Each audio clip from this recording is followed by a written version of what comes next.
ብዙ ለምደ ተፈጠሩ ያልገባቸው የሚመስሉ ሰዎችን እናያለን። የዱንያ ቆይታው ምን በላህ፣ ምን ጠጣህ፣ ምን ሰራህ፣ ገንዘብህን ከየት አመጣኸው፣ ለምን አወጣኸው፣ በዓይንህ ምን አየህ፣ በጆሮህ ምን ሰማህ፣ በልብህ ምን አሰብክ እንደሚባል ዘንግቶ ረስቶ ዱንያ ላይ እንደ እንስሳ እየበላ እየጠጣ ብቻ አካሉን ያደለበ ብቻ የሚኖር ሰዋል። ለዱንያ ሲሆን 24 ሰዓት 25 ሰዓት ቢሰሩ ማይደክማቸው፣ ለአኺራ ሲሆን ለኸይር ሲሆን ለቀብራቸው ለነገ ህይወታቸው ሲሆን ግን እየቀፈፋቸው እየከበዳቸው የሰሩም እንደሆነ የሚሰሩ የአኺራ ጉዳይ ሸክም የሆነባቸው ዕዳም የሚመስላቸው ሰዎች አሉ። የዱንያ ቤት ምንም ብናሳምረው መፍረሱ አይቀርም። የዱንያ ሀብት ምንም ጥረን ግረን ብንሰበስበው መበተኑ አይቀርም። ባይበተን እንኳ ወደ ወራሽ መሸጋገሩ አይቀርም። የኛ የምንለው ዛሬ እዚህ ዱንያ ላይ ሆነን ወደ አኺራ የሰደድነው አስቀድመን የላክ ነው። ሌሎች ነገሮችን ሁሉ አላህን በማግኘት መካስ እንችላለን። አላህ ግን በምንም አይካስም። አላህን ያጣ፣ አላህን ያስቆጣ፣ ከአላህ የተጣላ ይህ ችግር ያመጣበትን ክፍተት ምንም አይሞላም። አላህ ግን ከሱ ጋር የሆነ አላህን የያዘ ወደ አላህ በመቅረቡ አላህ የቀረበው አላህን አዘውትሮ በመማጸኑ አላህ ደጃፉን በሩን ከፍቶለት አቤት ባሪያ የሚለው ሰው ምንም እንዳላጣ ነው የሚቆጠረው። አላህ የሰበረውን ማንም ሊጠግነው አይችልም። ከአላህ በመራቁ ምክንያት የተሰበረ ነው። ከአላህ በመቅረቡ የተጠገነ ማንም ሊሰብረው አይችልም፣ ሊያጎድለው አይችልም። በየዕለቱ ተፈታኞች ነን። የየዕለቱ ፈተና ተደምሮ ተደምሮ ተደምሮ ነው ውጤቱ መጨረሻ ላይ ወይ ለጀነት ወይ ለጀሃነም የሚዳረገው። ፈሪቁን ፊል ጀነት ወፈሪቁን ፊስሰዒር። ሁለት ሀገር ነው ያለው፣ ሁለት መግቢያ ነው ያለው። ሶስተኛ መፍጠር አትችልም። መደበቂያ የለም፣ ማምለጫ የለም። ዘዴ፣ ጉልበት፣ ብልጠት አያዋጣም። ከፊሎች ወደ ጀነት ከፊሎች ወደ ጀሃነም ይሄዳሉ። ይሄ አላህ ቃል ነው። ሴት ልጅ አላህ የሰጣትን ውበት ከባሏ ውጪ ለማንም እንዳታሳይ፣ ሰፋ ያለ ልብስ እንድትለብስ፣ መንገዱን ዳር ይዛ እንድትጓዝ፣ ሽቶ ተቀብታ እንዳትወጣ፣ ውበቷን ሰተር እንድታደርግ አላህ አዟታል። አይ በዚህ ውበትማ መፈተን አለብኝ ብላ ተወጣጥራ የተመናቀረች የምትሄድ ከሆነ ፈተናውን ወድቃለች። ይሄ ሁሉ ተደምሮ ነው የቂያም ቀን እንካ የሥራህን መዝገብ። በዚህ መሰረት ነው ጀነትም ጀሃነም የምትገባው የምንባለው። فاسألوا أهل الذكر إن كنتم لا تعلمون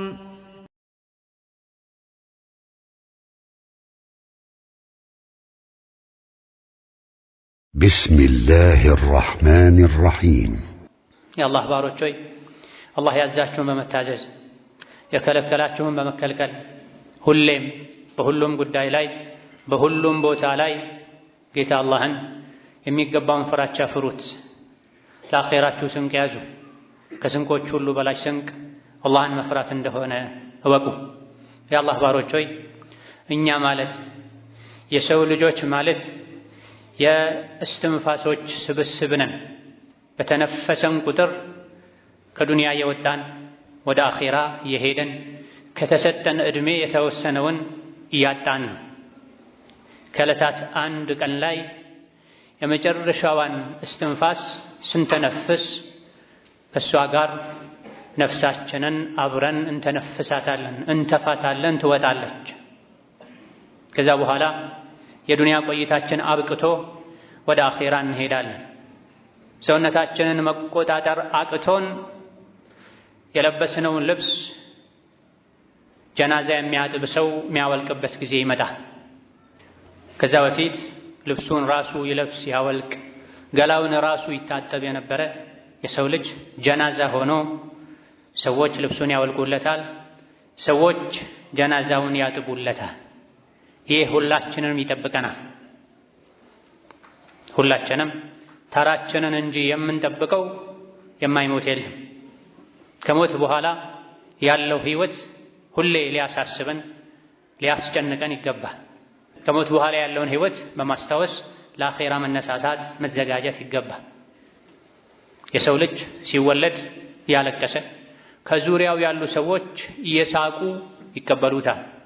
ዱንያ ላይ የሚኖረውን ያክል ጊዜ ኖሮ 50 60 40 ከዛ በላይ ከዛ በታች ሲሞት ከዙሪያው ያሉ ሰዎች ያለቅሱለታል። ሲወለድ እንዳልሳቁት የሰዎች ማልቀስም ይሁን መሳቅ ለኛ የሚጠቅመው ነገር የለም። የሰው ልጅ የሚጠቅመው ዱንያ ላይ ሆኖ የሰራው ስራ ነው። ሰዎች በመሞቱ አዝነው ሲያለቅሱ እሱ መልካም ስራ ሰርቶ ወዳዘጋጀው የአኺራ መልካም ህይወት ከሆነ የሚሄደው እየሳቀ ነው የሚሄደው። ቆይታው ዱንያ ላይ ተበላሽቶ ለአኺራ ምንም ያደረገው ዝግጅት ከሌለ ደግሞ ሲሞት ነፍስያው ትጨነቃለች፣ ፊት ለፊት የሚጠብቃትን ስለምታይ። ይሄን ዘውትር ማሰብ ምድር ላይ እንዳልኖር ነው ከምድር ስር መግባታችን እንደማይቀር ልናውቅ ይገባናል። ስንወለድ በነጭ ጨርቅ እናት ተቀብላ ታቅፋ ወደ ዱንያ እንዳልመጣ ነው ስንሞት ታጥበን በነጭ ጨርቅ ተጠቅልለን ወደ እናት ሳይሆን ወደ ቀብር ነው የምንገባው፣ ወደ አፈር ነው የምንገባው። ዱንያ ላይ የምንኖረው ለግብ ለዓላማ ሊሆን ይገባል። አዋቂ አስተዋይ የገባው ሰው ማለት ወደ ዱንያ ለምን እንደመጣ አውቆ ዓላማውን ለማሳካት ደፋ ቀና እያለ የሚኖር ሰው ነው። የከሰረ የተዋረደ ያልገባው ሞኝ ሰው ማለት ደግሞ ወደ ዱንያ ለምን እንደመጣ የማያውቅ ሰው ነው። ከዱንያ ሲወጣ ወደ አኼራ ሲሄድ ድሃ ሆኖ ባዶ እጁን የሚቀርብ ሰው፣ አላህ ፊት የሚቆም ሰው የሞኝ ሞኝ ይህ ነው። ብልህ አዋቂ አስተዋይ ማለት ደግሞ አኼራ ላይ ሀብታም ለመሆን አላህ ዘንድ ሲቀርብ ንጹህ ሆኖ ለመቅረብ አላህን ለማስደሰት በአላህ ስጦታና ሽልማት ለመደሰት ቀን ከሌሊት ደፋ ቀና የሚል ከዱንያ ሲወጣ ብዙ መልካም ስራን ይዞ አስቀድሞ ሸኝቶ የሚወጣ ሰው። ብዙ ለምን እንደተፈጠሩ ያልገባቸው የሚመስሉ ሰዎችን እናያለን። የዱንያ ቆይታው ምን በላህ፣ ምን ጠጣህ፣ ምን ሰራህ፣ ገንዘብህን ከየት አመጣኸው፣ ለምን አወጣኸው፣ በዓይንህ ምን አየህ፣ በጆሮህ ምን ሰማህ፣ በልብህ ምን አሰብክ እንደሚባል ዘንግቶ ረስቶ ዱንያ ላይ እንደ እንስሳ እየበላ እየጠጣ ብቻ አካሉን ያደለበ ብቻ የሚኖር ሰዋል። ለዱንያ ሲሆን 24 ሰዓት 25 ሰዓት ቢሰሩ ማይደክማቸው፣ ለአኼራ ሲሆን ለኸይር ሲሆን ለቀብራቸው ለነገ ህይወታቸው ሲሆን ግን እየቀፈፋቸው እየከበዳቸው የሰሩም እንደሆነ የሚሰሩ የአኼራ ጉዳይ ሸክም የሆነባቸው ዕዳም ይመስላቸው ሰዎች አሉ። የዱንያ ቤት ምንም ብናሳምረው መፍረሱ አይቀርም። የዱንያ ሀብት ምንም ጥረን ግረን ብንሰበስበው መበተኑ አይቀርም። ባይበተን እንኳ ወደ ወራሽ መሸጋገሩ አይቀርም። የኛ የምንለው ዛሬ እዚህ ዱንያ ላይ ሆነን ወደ አኼራ የሰደድነው አስቀድመን የላክነው ኸይር ላይ ወጪ ያደረግነው። ዱንያ ላይ ያለ ትልቁ ደስታ እውነተኛው ደስታ የተፈጠሩለትን ዓላማ ለማሳካት ደፋ ቀና ማለት ላይ ነው። ወደ አላህ መቅረብ፣ በልብ ከአላህ ጋር መገናኘት፣ የአላህ ባሪያ መሆንን ማወቅ፣ ትክክለኛ ባሪያ ለመሆን መጣር፣ ሁሌ አላህን ለማስደሰት ደፋ ቀና ማለት ትልቁ ደስታ ትልቁ እረፍት ማለት ይሄ ነው። ከዚህ አውጥቶ ከዚህ አርቆ ሸይጣን የሸነገላቸው የሸወዳቸው ያሞኛቸው ሰዎች አሉ። መጥፎ ስራቸውን ጥሩ አድርጎ የሚያሳያቸው፣ ማያስደስትን ነገር አስደሳች አድርጎ የሚያሳያቸው፣ ልባቸውን ቀልባቸውን ያደረቁ ባዶ ያደረጉ ከአላህ ያራቁ አካላቸውን ብቻ እንዲገነቡ ሸይጣን የሚገፋፋቸው ሰዎች አሉ። የሰው ልጅ ሰው የሚባለው በአካሉ አይደለም፣ በስጋው አይደለም፣ በነፍሱ ነው፣ በሩሑ ነው፣ በቀልቡ ነው። ቀልቡ ንቁ የሆነ ንጹህ የሆነ ከአላህ ጋር ያለው ግንኙነት ያማረለት ሰው ሰው ይባላል፣ የተከበረ ሰው። በተቃራኒው ደግሞ ውጩን አሳምሮ አካላቱን አደልቦ ልቡ ውስጥ ግን የአላህ ውዴታ የአላህ ፍራቻ የአኼራ ጉዳይ ከሌለ እሱና እንስሳት እኩል ናቸው። ኡላኢከ ከልአንዓም በልሁም አضል፣ ኧረ እንደው ከእንስሳትም የባሱ የከፉ ናቸው ብሏል አላህ ተባረከ ወተዓላ። እነዚያ ያካዱ ይበላሉ፣ ይጠጣሉ፣ ይጣቀማሉ በዱንያ ጀሀነም የነሱ መግቢያ ናት ብሏል አላህ ተባረከ ወተዓላ። አካሉን ማደለብ ላይ ተጠምዶ ሩሑን የሚረሳ ዱንያውን ማሳመር ላይ ተጠምዶ አኺራውን የሚያፈርስ እንዲህ አይነት ሰው አይባልም። በሐቂቃው ውጩ ቅርጹ አካሉ ሰው ቢመስል ወደ ልባችን መለስ ብለን አካላችንን ምግብ እንደምንመግበው ሁሉ ልባችንን ኢማን ልንመግበው፣ አላህ የሚወደውን ልንወድ፣ አላህ የሚጠላውን ልንጠላ፣ የአላህን ውዴታ ከማንም በላይ ልናደርግ ልናስቀድም፣ አላህ የሚወደውን እየሰራን ወደ እሱ ለመቃረብ ልንጥር ይገባናል። ምን ወደውን እየበላን ምን መርጠውን እየለበሰን ብቻ ዱንያ ላይ ኖረን አኺራን ልንረሳ አይገባም፣ ልናፈርስ አይገባም። ዱንያን ለማሳመር የምንጥረውን ብዙ እጥፍ አኺራችንን ለማሳመር ልንጥር ይገባናል። ዱንያን ለማስተካከል የምንከፍለውን ዋጋ ብዙ እጥፉን ከፍለን አኺራችንን ልናስተካከል ይገባናል። ዱንያ ላይ እንግዶች ነን፣ መንገደኞች ነን። አንድ ቀን ከዱንያ መውጣታችን አይቀርም። በምን መልኩ ነው የምንወጣው? ሊያሳስበን ይገባል፣ ሊያስጨንቀን ይገባል። ዱንያ ላይ ጥሩ በልቶ ጥሩ ጠጥቶ ጥሩ ለብሶ ከመደሰት የበለጠ የሚያስደስት ነገር ዚክር ነው፣ ስጁድ ነው፣ ቁርአን ነው፣ ኸይር ላይ እጅን መዘርጋት ነው፣ ለአላህ ብሎ መዋደድ ነው፣ መስጂድ ማዘውተር ነው፣ አይንን ከሐራም ሰበር ማድረግ ነው፣ አላህ ያዘዘውን መፈጸም የከለከለውን መከልከል ዱንያዊ የተለያዩ አስደሳች ነገሮችን ከማድረግ የተሻለ ደስታን ይሰጣል። በተቃራኒው ይሄን ደስታ ያላጣጣመ ሰው የሚሰግደው ሶላት፣ የሚያደርገው ስጁድ፣ የሚቀራው ቁርአን፣ የሚያደርገው ሐጅና ዑምራ፣ የሚሰጠው ሰደቃ ከዱንያዊ ቁሳቁስ የበለጠ ካላረካው ካላኩራው አንድ ሰው ልቡን ሊፈትሽ ይገባዋል። ኸይር ስራ ላይ ማንጸናው ማንቀጥለው፣ ኸይር ላይ ማንሽቀዳደመው፣ ለኸይር ማንጓጓው የምንሰራውን መልካም ስራ ጥፍጥናውን ስላላገኘ ነው፣ ስላልቀመስ ነው። የመልካም ስራን ጥፍጥና ብንቀምስ መልካም ስራ በመስራት ወደ አላህ የመቃረብ ልምድ ቢኖረን ማዕናው ቢገባን ኖሮ ዱንያ ላይ የተለያዩ ደስታን የሚሰጡ ነገሮችን ሰርተን ለመደሰት ከምንጥረው በላይ ፊታችንን ልባችንን ወደ መልካም ስራ እናዞር ነው።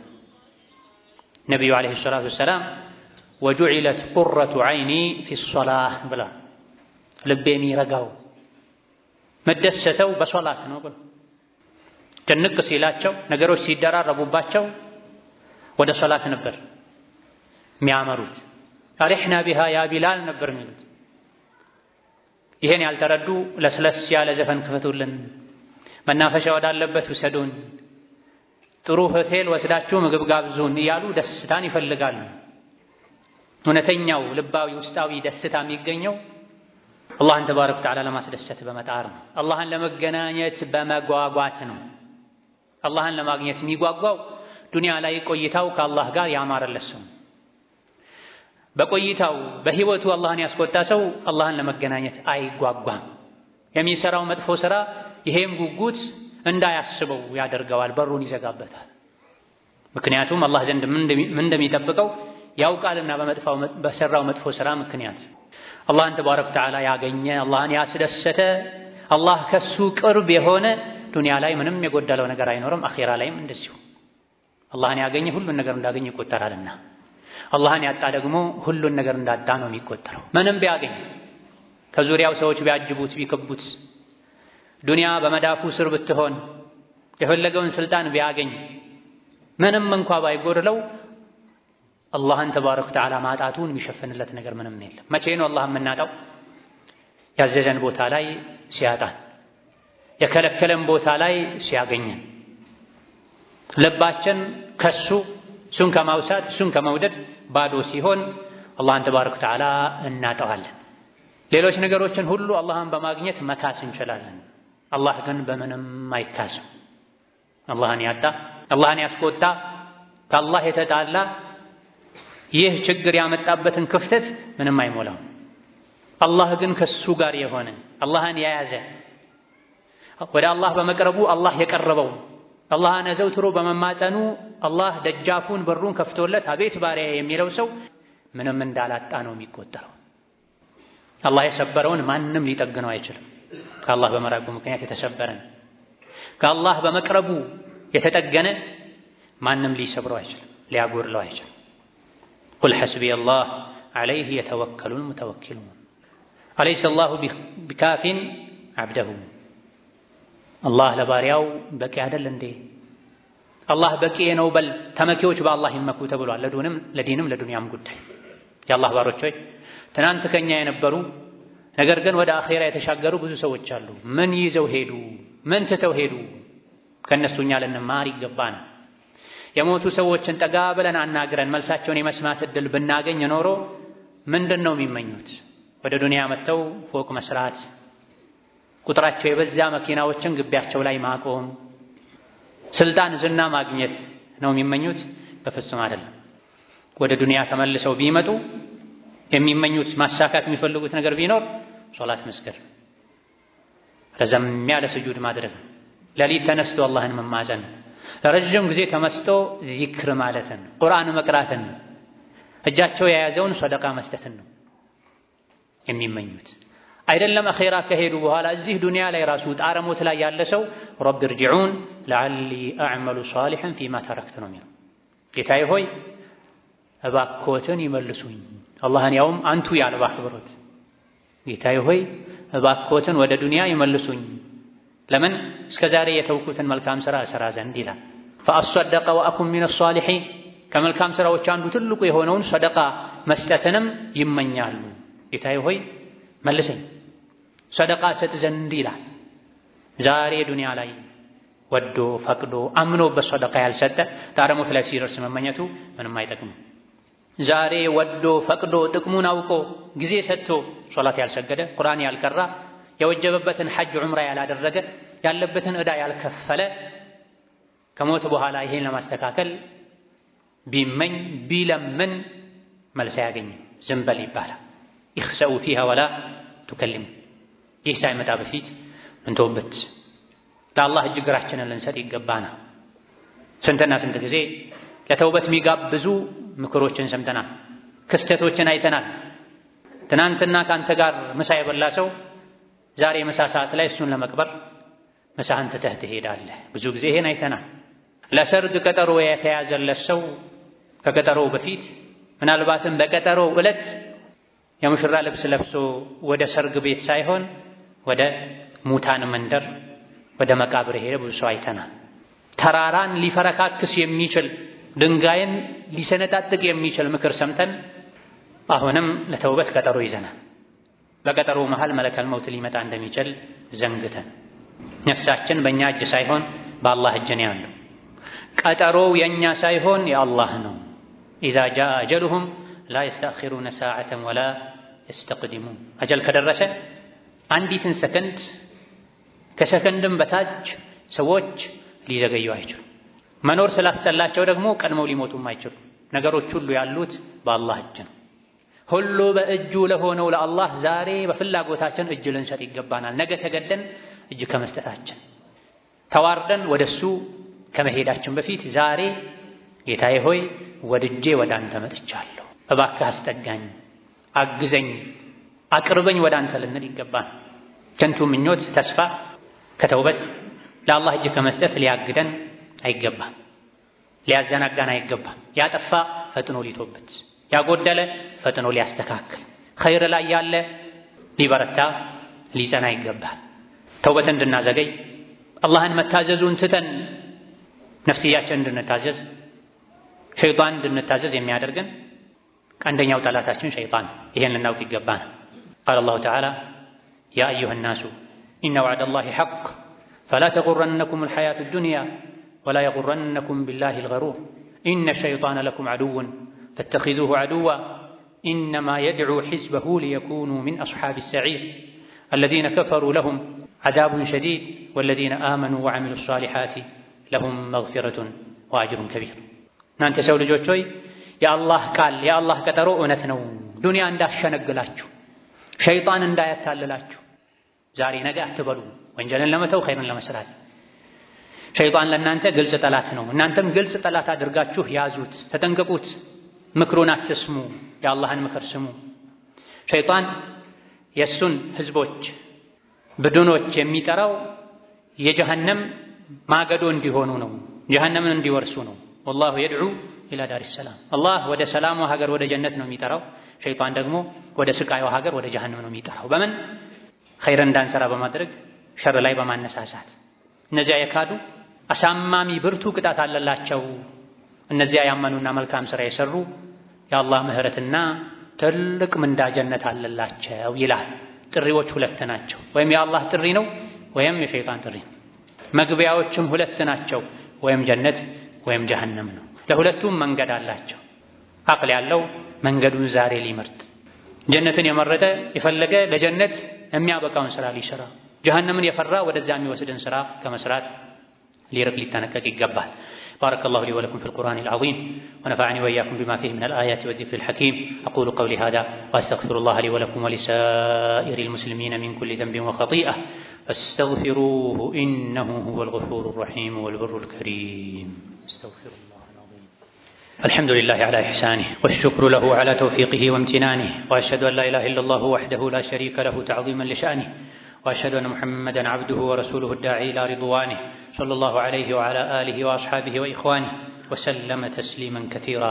أما بعد راسون كشيطان وتمد مرب ማዳን የሚፈልግ የሁለት ዓለምን ደስታ የሚፈልግ ሁሌም ፈተና ላይ እንዳለ ሊያውቅና ከዚህ ፈተና የሚወጣበት ፈተናውን በስኬት የሚያጠናቅቅበትን መንገድ ሊፈልግ ይገባል። ጠላት እንዳለበት ያወቀ ሰው ሁሌም ይዘጋጃል። ፈተና እንዳለበት ያወቀ ሰው የፈተናውን ክብደት የተረዳ ሰው ሁሌም ይዘጋጃል። ዱንያ ላይ እስካለን ድረስ ሁሌም ተፈታኞች ነን። ፈተናው የሚያበቃው ሲራጥን ስንሻገር ነው። የፈተናው መጨረሻ ሲራጥ ነው። ሲራጥን ማለፍ ያቃተው ፈተናውን ወድቋል። ሲራጥን በሰላም የተሻገረ ፈተናውን አልፏል። ትልቁ ጉዳይ ይህ ነው። እውነተኛ ሙእሚንን ቀን ከሌሊት የሚያሳስብ የሚያስጨንቅ ከፊት ለፊቴ ሲራጥ አለ። የፈተናው መጨረሻ መውደቅ ማለፌ የሚረጋገጠው ያኔ ነው። ነገሩ ከቀብርም ይጀምራል። ከሰከራተል መውት ከጣረ ሞትም ይጀምራል። በየዕለቱ ተፈታኞች ነን። የየዕለቱ ፈተና ተደምሮ ነው ውጤቱ መጨረሻ ላይ ወይ ለጀነት ወይ ለጀሃነም የሚዳረገው። ፈሪቁን ፊል ጀነቲ ወፈሪቁን ፊሰዒር። ሁለት ሀገር ነው ያለው፣ ሁለት መግቢያ ነው ያለው። ሶስተኛ መፍጠር አትችልም። መደበቂያ የለም፣ ማምለጫ የለም። ዘዴ፣ ጉልበት፣ ብልጠት አያዋጣም። ከፊሎች ወደ ጀነት ከፊሎች ወደ ጀሃነም ይሄዳሉ። ይሄ አላህ ቃል ነው። ማን ከማንኛቸው እንደሆነ በእርግጠኛት አያውቅም። ነገር ግን ኸይርን ስራ የሰራ አላህን የፈራ ለኻቲማው የተጨነቀ አላህ መጨረሻውን ያሳምርለታል። ሀል ጀዛኡል ኢሕሳን ኢለል ኢሕሳን። ስራውን ያሳመረ እምነቱን ያሳመረ ጉዞውን ያሳመረ የሱ ጀዛ መልካሟ ጀነት እንጂ ሌላ ትሆናለች እንዴ? አትሆንም። በተቃራኒው ደግሞ ወጀዛኡ ሰይአቲን ሰይአቱን ሚስሉሃ። ስራውን ያበላሸ እምነቱን ያበላሸ አካሄዱን ያበላሸ አላህ ሞኝ አይደለም። እዚህ ዱንያ ላይ እንደፈለገ ሆኖ ከመኖሩ ጋር ሂድ ጀነት ግባ አይልም። የአላህ ጀነት ርካሽ ዕቃ አይደለም፣ ውድ ዕቃ ነው። ነብዩ እንዳሉት አለይሂ ሰላቱ ወሰላም አላ ኢነ ሲልዐተላሂ ጋሊያ፣ የአላህ ዕቃ ውድ ነው፣ የአላህ ዕቃ ጀነት ነው ብለዋል ነብዩ ሰለላሁ ዐለይሂ ወሰለም። ስለዚህ በየቀኑ በየጊዜው የምንፈተነው ፈተና ውጤቱ ተደምሮ ወይ ለጀነት ወይ ለጀሃነም ያበቃናል። ወለነብሉወነኩም ሐታ ነዕለመል ሙጃሂዲነ ሚንኩም ወሷቢሪነ ወነብሉወ አኽባረኩም ተብለናል። ወላሂ ፈትናችኋለሁ ብሏል አላህ ተባረከ ወተዓላ። ሰው ሆኖ ማይፈተን የፈተናው አይነቱ ብዙ ነው። ይሄን ፈተና ልንዘነጋ አይገባንም፣ ልንዘጋጅ ይገባናል። አላህ ዋጅብ ያደረገብን ነገሮችን በአግባቡ መወጣት አለመዘንጋት ለፈተናው ትኩረት መስጠት ነው። አላህ ዋጅብ ያደረገብን ዘካ ሊሆን ይችላል፣ ሶላት ሊሆን ይችላል፣ የሴት ልጅ ሒጃብ ሊሆን ይችላል፣ አይንን ከሐራም ሰበር ማድረግ ሊሆን ይችላል ወዘተ ዋጅብ የሆኑ ነገሮች። ስሩ ተብለን የታዘዘን ነገር ሁሉ ፈተና ነው። ተው ተብለን የታዘዘን ነገር ሁሉ ፈተና ነው። አፍ፣ ምላስ ፈተና ነው። አይን፣ ጆሮ ፈተና ነው። እጅ፣ እግር፣ ብልት ፈተና ናቸው። ሰውነታችን ላይ በሙሉ ያሉ የሰውነት አካላት ወይ ፈተናውን የሚያሳልፉ ናቸው ወይ ፈተናውን እንድንወድቅ የሚያደርጉ ናቸው። በእጃችን የምንጽፈው በአይናችን የምናነበው የምናየው ፈተና ነው። ይሄ ለሙስሊም አይፈቀደም ብለን የምናልፈው ነገር ሊኖር ይገባል። ይሄ ሙስሊም ላይ ግዴታ ነው ብለን ልንሰራው የሚገባ ነገር ሊኖር ይገባል። ልባችን ውስጥ ያለውም ትልቅ ቦታ የሚሰጠውም ነገር እንደዚሁ ፈተና ነው። ትልቅ ቦታ የምንሰጠው ለአላህ ነው፣ ለዲን ነው፣ ለአኼራ ነው፣ ለጀነት ነው፣ አላህን ለማስደሰት ነው ወይስ ልባችን ላይ ትልቅ ቦታ ያለው ለዱንያዊ ብልጭልጭ ነው? ምናልባትም አላህን ለሚያስቆጣ ነገር ነው። ልባችን መናፈቅ ያለበት አኺራን ነው፣ አላህን ነው፣ የአላህን ፊት ማየት ነው፣ ከነቢያት ጋር ጀነት ላይ አብሮ መኖር ነው። ልብ ላይ ትልቅ ቦታ መያዝ ያለበት ይህ ሆኖ ሳለ በሐራም ተቃራኒ ጾታን ማሳደድ፣ በሐራም መበልጸግ፣ ምቀኝነትን፣ ጥላቻን፣ ኩራትን፣ ንቀትን፣ ሸርን ልባችን ላይ ምንይዝ ከሆነ ልባችን ፈተናውን ወድቋል። አማና አደራ በአግባቡ ከተወጣን ፈተናን አልፈናል። አማናን አደራን ምንበላ በአግባቡ ማንወጣ ከሆነ ፈተናን ወድቀናል። ልጆች አማና ናቸው፣ አደራ ናቸው። አላህ የሰጠን ገንዘብ አደራ ነው። የሰጠን ዕውቀት፣ ስልጣን አደራ ነው፣ አማና ነው፣ ነገ የሚያስጠይቅ ነው። ይህም ፈተና የሚያልፉ የሚወድቁም አሉ። የሥጋ ዘመዶቻችን፣ የመኖሪያ አካባቢ ጎረቤቶቻችን ፈተና ናቸው። በጎረቤቱ ተፈትኖ ፈተናን ወድቆ ጀሀነም የሚገባ አለ። በጎረቤቱ ተፈትኖ ፈተናውን አልፎ ጀነት የሚገባ አለ። ወላሂ አላመነም፣ ወላሂ አላመነም፣ ወላሂ አላመነም አሉ ነቢ ሶስት የደጋግመው። ማን ነው ሲሏቸው ጎረቤቱ ዛሬ ነገ ሊያጠቃኝ ይችላል ብሎ የፈራው የተሳቀቀ የሚኖር ሰው አሉ ነቢ ሰለላሁ ዐለይሂ ወሰለም። በጎረቤት ጉዳይ አላህ ደግሞ ደጋግሞ ጅብሪልን ልኮ አደራ አደራ አደራ ሲለኝ እንደው ጎረቤት እንደ ሥጋ ዘመድ መውረስ ይችላል መብት አለው ልባል ነው እንዴ ብዬ ፈራሁ አሉ ነቢ ሰለላሁ ዐለይሂ ወሰለም። እሱ ጠግቦ እያደረ ጎረቤቱ ተርቦ የሚያድር ሙእምን አይደለም አሉ። በጎረቤት ተፈትኖ መውደቅ አለ ማለት ነው። ላ የድኹሉል ጀነተ ቃጢዕ፣ ዝምድናን ቆራጭ ጀነት አይገባም አሉ ነቢ ሰለላሁ ዐለይሂ ወሰለም። የሥጋ ዘመዶችን ሐቅ አጉድሎ ፈተናን ወድቆ ጀሀነም ይገባል።